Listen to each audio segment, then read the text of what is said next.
Tahukah kamu, dari suara kicauannya, burung kenari bisa menunjukkan apakah ia bahagia, stres, atau bahkan sakit. Pernah nggak sih kalian berpikiran bahwa suara kicauan burung itu punya arti tersendiri? Ya, saya pun berpikir demikian. Simak video ini sampai habis untuk pembahasannya.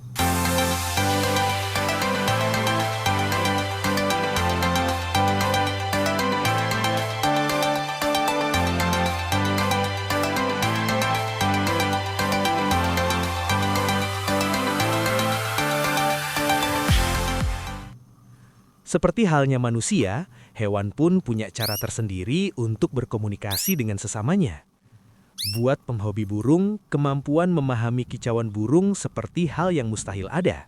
Apalagi yang hobinya melombakan burung kicau peliharaannya, bisa jadi kemampuan ini menjadi kunci kesuksesan untuk meraih podium juara. Tapi disclaimer dulu ya, ini bukan konten pembodohan yang akan menyuruh kalian ngobrol sama burung-burung peliharaan kalian. Seperti yang tadi saya bilang, setiap individu memiliki kemampuan berkomunikasi dengan kelompoknya, dan hanya kelompoknya lah yang bisa memahami dan merespon hal tersebut. Berikut ini beberapa fakta yang saya rangkum tentang arti dari suara burung kenari dan contohnya. Hal pertama yang harus kita pahami terlebih dahulu adalah struktur dari kicauan si burung kenari itu dulu guys. Suara kicauan kenari terdiri dari rangkaian chirps atau kicau pendek,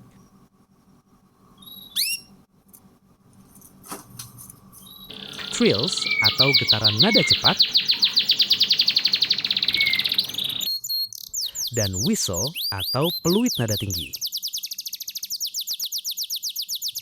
Suara ini disusun jadi frasa yang menarik, mulai dari intro lembut sampai bagian lagu yang kuat dan kompleks.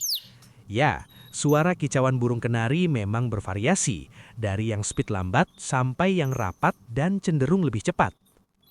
Poin berikutnya, apa sih makna dari kicauan itu sendiri? Pertama, menarik perhatian lawan jenis, terutama suara kenari jantan. Ketika memasuki masa kawin, biasanya kenari jantan akan lebih sering berkicau dan saat mendengar suara cuitan atau panggilan dari kenari betina, ia akan terlihat gelisah seolah sedang mencari sumber suara tersebut.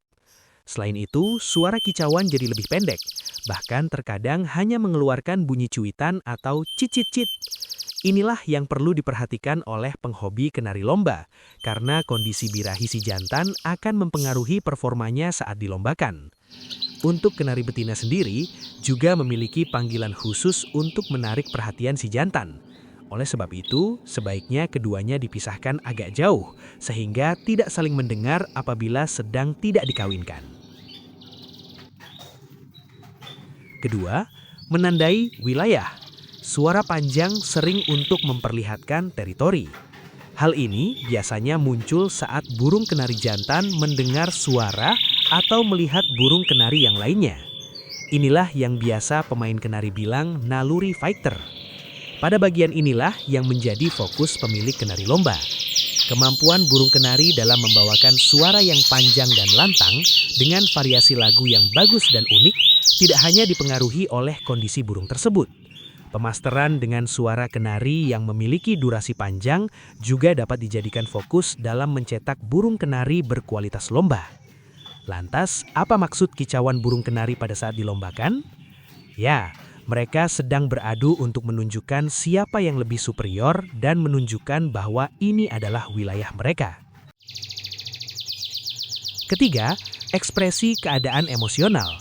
Senang, antusias, atau interaksi dengan lingkungan atau pemilik burung. Dalam dunia perkenarian, ada kalanya burung tiba-tiba menjadi lebih rajin bunyi atau gacor, atau lebih jarang bahkan tidak berkicau sama sekali. Hal ini bisa dijadikan indikator bahwa burung tersebut sedang dalam kondisi baik, birahi yang naik, burung stres, atau sedang dalam keadaan bahaya. Kicauan panjang, mengalun dan bervariasi, tempo stabil, tidak terputus-putus, nada jernih, tidak serak, menunjukkan kenari merasa aman, sehat, dan lingkungannya mendukung. Kicauan sangat intens dan sering, banyak trill atau getaran cepat, volume lebih keras dari biasanya, menunjukkan dorongan hormonal tinggi, kondisi fisik bagus. Kicauan pendek atau sekadar cip-cip tidak terlalu sering menunjukkan kenari dalam kondisi stabil, tidak tertekan tapi juga tidak terlalu terstimulasi atau tidak sedang dalam kondisi birahi. Kicauan pendek terputus-putus atau monoton, kadang-kadang lebih sering diam, nada terdengar kasar, gelisah, sering pindah tangkringan tanpa tujuan, nafsu makan menurun, bisa menunjukkan bahwa burung sedang dalam kondisi stres atau kurang nyaman. Penyebabnya bisa karena kandang terlalu kecil, lingkungan bising yang tidak nyaman, perubahan tempat mendadak, kurang mandi atau jemur, bahkan karena burung berada di tempat yang sama dalam waktu yang cukup lama, atau bosan. Bunyi tajam dan pendek atau alarm call kadang berteriak tiba-tiba menunjukkan ada ancaman, manusia mendekat mendadak, kucing atau predator, suara keras yang mengagetkan. Hampir tidak berkicau, suara pelan atau hilang sama sekali, menunjukkan ia sedang dalam kondisi sakit. Perlu perhatian serius agar kondisinya tidak semakin parah dan berujung kematian. Kesimpulannya, memahami suara atau kicauan burung kenari bukan berarti seperti memahami pembicaraan antar manusia, melainkan dapat membantu kita memahami kondisi burung itu sendiri. Sedang dalam kondisi siap tempur untuk lomba, siap untuk diternak, sedang dalam bahaya, atau sedang dalam kondisi stres, bahkan sakit. Jadi, jangan hanya sekedar memelihara saja tanpa memperhatikan kondisi burung kita ya. Burung kenari yang dalam kondisi sehat dan nyaman pasti mau bunyi kok guys. Sekian video kali ini, semoga bermanfaat untuk kita semua. Dan jangan lupa dukung channel ini dengan subscribe, like, dan tinggalkan jejak di kolom komentar ya. Sampai jumpa di konten berikutnya. Salam Kenari Mania.